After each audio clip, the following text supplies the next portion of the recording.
নমস্কার বন্ধুরা, আজ আমি চলেছি আমাদের হাওড়া জেলারই অন্তর্গত শ্যামপুর থানার অন্তর্গত 2 নম্বর ব্লকের গণেশপুর গ্রামে। তো ওখানে গিয়ে দেখলাম যে এই যে উল্লেখযোগ্য একটি স্থাপত্য, একটা টেরাকোটার মন্দির। তো এই গণেশপুর গ্রামেই এটা অনেক প্রাচীন একটা মন্দির। তো মন্দিরটা হচ্ছে শ্রী শ্রী লক্ষ্মী জনার্দন মন্দির। তো আর এই মন্দিরের পাশেই রয়েছে পুরানো একটি রাজবাড়ি, দুটোরই অনেক পুরানো, অনেক প্রাচীন, এর অনেক ইতিহাস আমরা ওখানের কেয়ারটেকারের থেকে জানতে পারলাম। তো যেটা জানতে পারলাম, তো এখানে এই যে এটা হচ্ছে নবরত্নের মন্দির। নবরত্ন বলতে বোঝাচ্ছে এখানে 9টি চূড়া বিশিষ্ট যে সমস্ত মন্দির, আর এখানে হচ্ছে সরকারি ফলক দেওয়া রয়েছে। আর এইটা হচ্ছে 2001 সালে পশ্চিমবঙ্গ সরকার থেকে এটা হেরিটেজের তকমা দেওয়া হয়েছে, অর্থাৎ প্রত্নতত্ত্ব বিভাগ থেকে এটা সংরক্ষণের পর্যায়ে রয়েছে। একটি পর্যায়ে সংরক্ষণের কাজ, সংস্কারের কাজ হয়ে গেছে। তো এখনও কিছু কাজ, এখনও অনেক জায়গায় কাজ বাকি রয়েছে। তো এখানে তবে মন্দিরটা সেইভাবে সংস্কার হয়নি, মানে যেটা দেখে মনে হলো। কারণ এই রকম পুরানো মন্দির, আর বিশেষ করে এই যে একটা পুরানো একটা ব্যাপার, যেটা এখানে এলে জানতে পারা যায়। তো যেহেতু সংরক্ষণ এটা দরকার, তো কিন্তু সেই অর্থে দেখিনি। তো এখনও অনেক টেরাকোটার যে সমস্ত কাজ দেখলাম, তো সেটা সত্যিকার মানে অবাক কর। কারণ আমরা বাঁকুড়া, বিষ্ণুপুর বা নদিয়া বা পূর্ব বর্ধমানের বা পশ্চিম বর্ধমানের কিছু কিছু জায়গায় টেরাকোটায় মন্দির আমরা দেখেছি, কিন্তু হাওড়ার এই রকম টেরাকোটার মন্দির, আবার তার উপর নবরত্ন, এটা কিন্তু সত্যিই অবাককর ব্যাপার। আর এই যে সমস্ত কাজ, সত্যি মানে যেটা মানে এই স্কাল্পচার এমনিতেই আমার অনেক ভীষণ প্রিয়। তো এই স্কাল্পচারের কাজ ভগ্নাবশেষ হয়ে পড়ে রয়েছে, ভেতরের অংশটা কিছুটা পর্যায়ে সংস্কারের কাজ হয়েছিল। এই ওপর থেকে আমরা কিছুটা নিয়েছি। আর এই যে এটা হচ্ছে পুরানো রাজবাড়ি, এই রাজবাড়ি প্রায় 300 বছরেরও বেশি পুরানো, যেটা জানা গেল। আর এটা হচ্ছে একটি ছোট একটি মঞ্চ।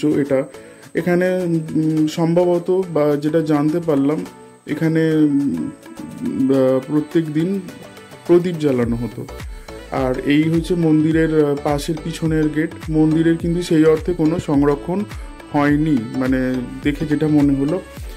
আর এখানে হচ্ছে পুরানো যে ভগ্নাবশেষ যেগুলো রয়েছে, তার গেটও দেখতে পাচ্ছি, যেখান দিয়ে যাওয়া যায় পিছনের রাস্তায়।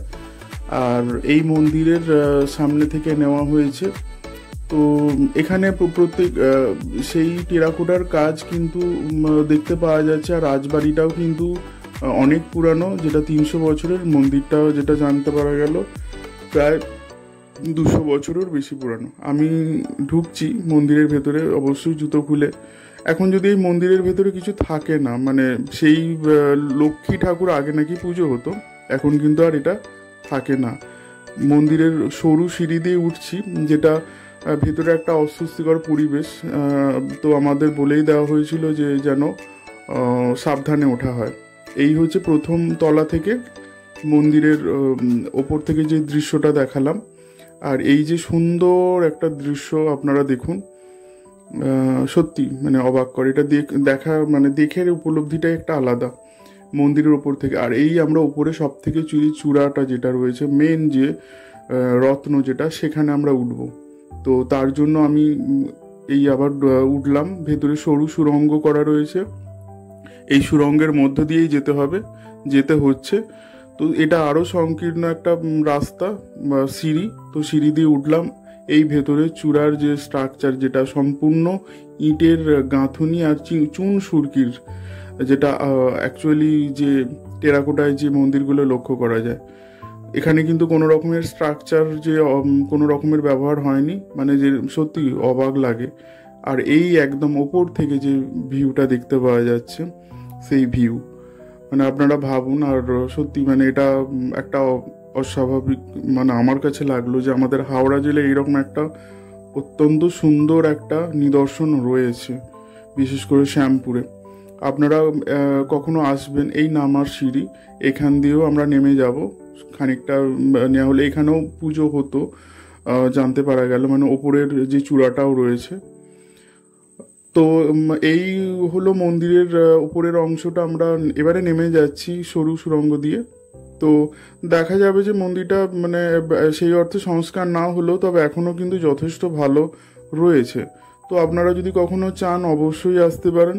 এটা শ্যামপুর থানার অন্তর্গত গণেশপুর যে গ্রাম রয়েছে সেই গণেশপুর গ্রামে। তো এখানে এই মন্দির আসলে এখানে পরিবেশটাও সত্যিকারের খুব সুন্দর একটা অ্যাডভেঞ্চার ব্যাপার, যেটা সচরাচর মানে আমাদের এই যে শহরে পরিবেশে থেকে অভ্যস্ত এই ভদ্রলোক ইনি কিন্তু এখন দেখাশোনা করেন। কিছু কিছু ক্লিপস এই ভিডিওতে আমি দিয়ে দিয়েছি, যেটা ভিউগুলো যেগুলো ভালো লেগেছে। আর অবশ্যই কখনো আসলে অবশ্যই দেখে যাবেন, হাওড়াতে আসলে অবশ্যই একবার ঘুরে আসবেন। আর ভিডিওটি ভালো লাগলে অবশ্যই লাইক করবেন আর কমেন্ট করবেন আর অবশ্যই শেয়ার করে দেবেন, সাবস্ক্রাইব করবেন। ধন্যবাদ, ভালো থাকবেন।